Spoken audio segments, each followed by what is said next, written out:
I had found Boris Dime's ship.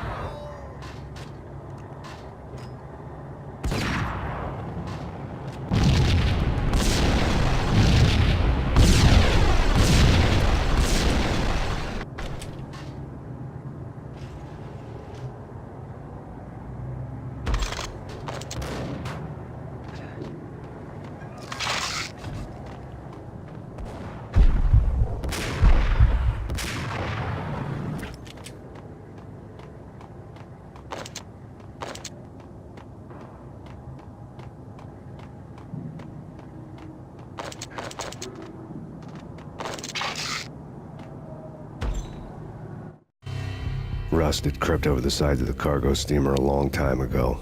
Boris Dime would be on board.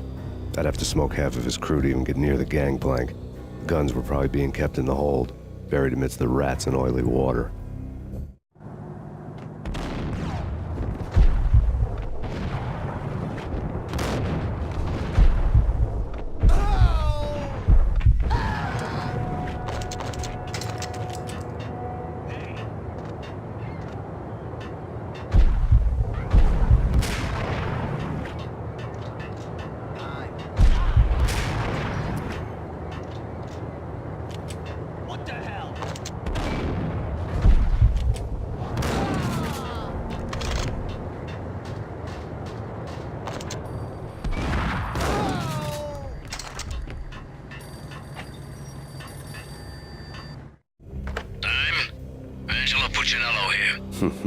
Angie, tell me, how much did Dime cost you? I bet it was more than his name. Max Payne. Right the first time. You're dead, punk. You sure you're not confusing me with Boris here? But you are right, of course.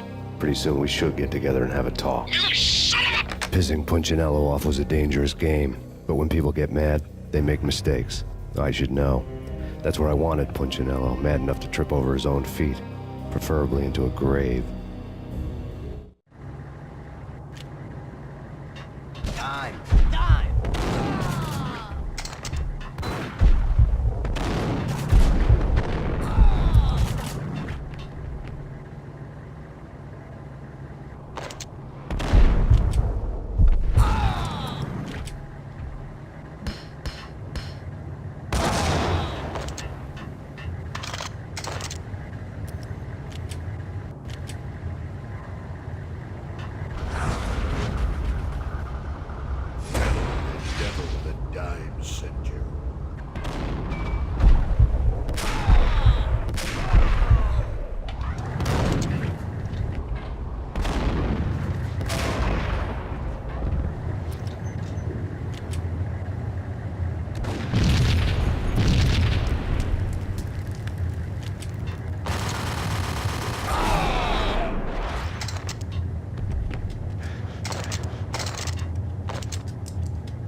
You know how to handle yourself.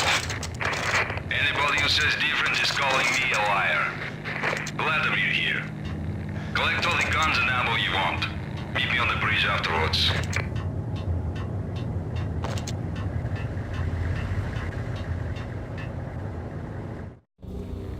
Did you get everything you need? Check.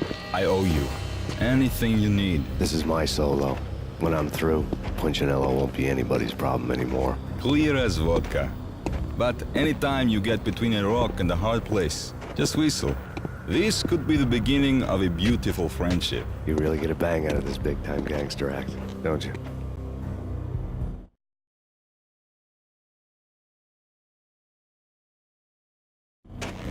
Even with all this firepower, I figured I couldn't get to Punchinello at his manor. I could only hope that he wouldn't pass a chance to hear me beg, to see he's won. This is Max Payne. I want to cut a deal. Payne, you're a dead man. That's what everybody keeps telling me. I got your ship and her cargo. I want to meet. No pain, no gain. Capiche? You know my restaurant? Yeah, I know it. 1 hour. Punchinello's restaurant had seen better days. Snow was falling like ashes from post-apocalyptic skies, but that was outside. Things would soon get hot in the Don's restaurant. I knew it was a long shot, Angelo Punchinello actually showing up, but there was no crime in hoping.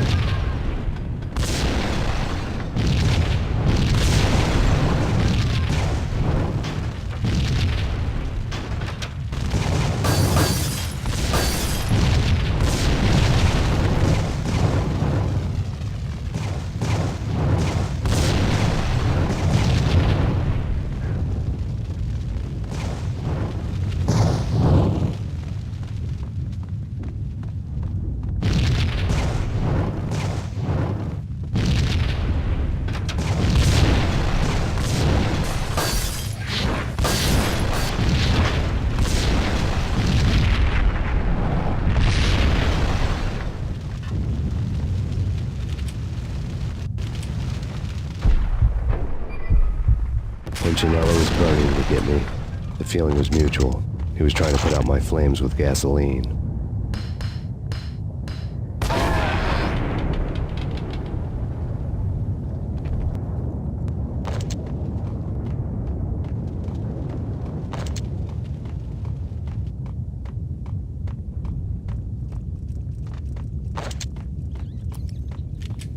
The mobsters have been guarding a real treasure, the way out of this disco inferno.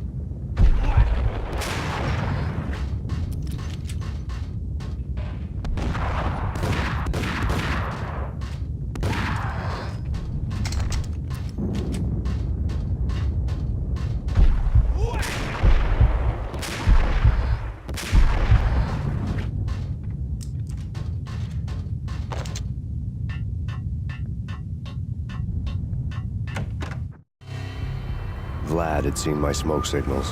The Mercedes was revving to go, almost drowning out the Banshee well of the sirens. You coming?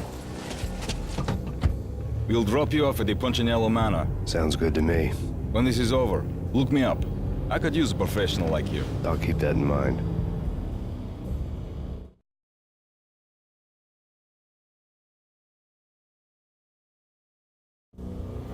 The night groaned with cold. The garden lights flickered nervously. In their light, the falling snow was dead white before the darkness ate it up. I had heard the stories. The trio were mad dogs. They'd have hung the heads of their enemies over the manor gates if the capo had only let them. Punchinello wanted Payne. He'd see the pain. The trick in my situation was that there was no trick, no matter what the movies tell you. No rules, no secret mantra, no roadmap. It wasn't about how smart or how good you were. It was chaos and luck, and anyone who thought different was a fool. All you could do was to hang on madly, as long and as hard as you could. Someone had graciously left the back door open for me and killed the guards. My money was on Mona. I knew the trio would be standing between me and Punchinello. I had read their rap sheets, thick as phone books. No one would be walking out of here alive. The numbing cold of the broken night had followed me in. Upstairs, the trio tangoed down the manor halls to the silent rhythm of their murderous hearts, the blood of their victims rust on their lips.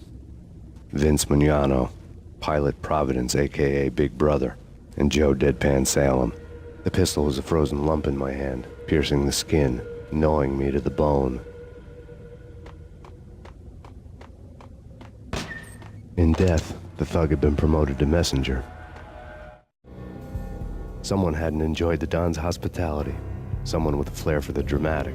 Someone who had let herself out of a locked cell and past a couple of armed guards. My thoughts were on Mona again. I could only hope she was a good enough gambler to walk away while she was still winning, before she'd run into the trio.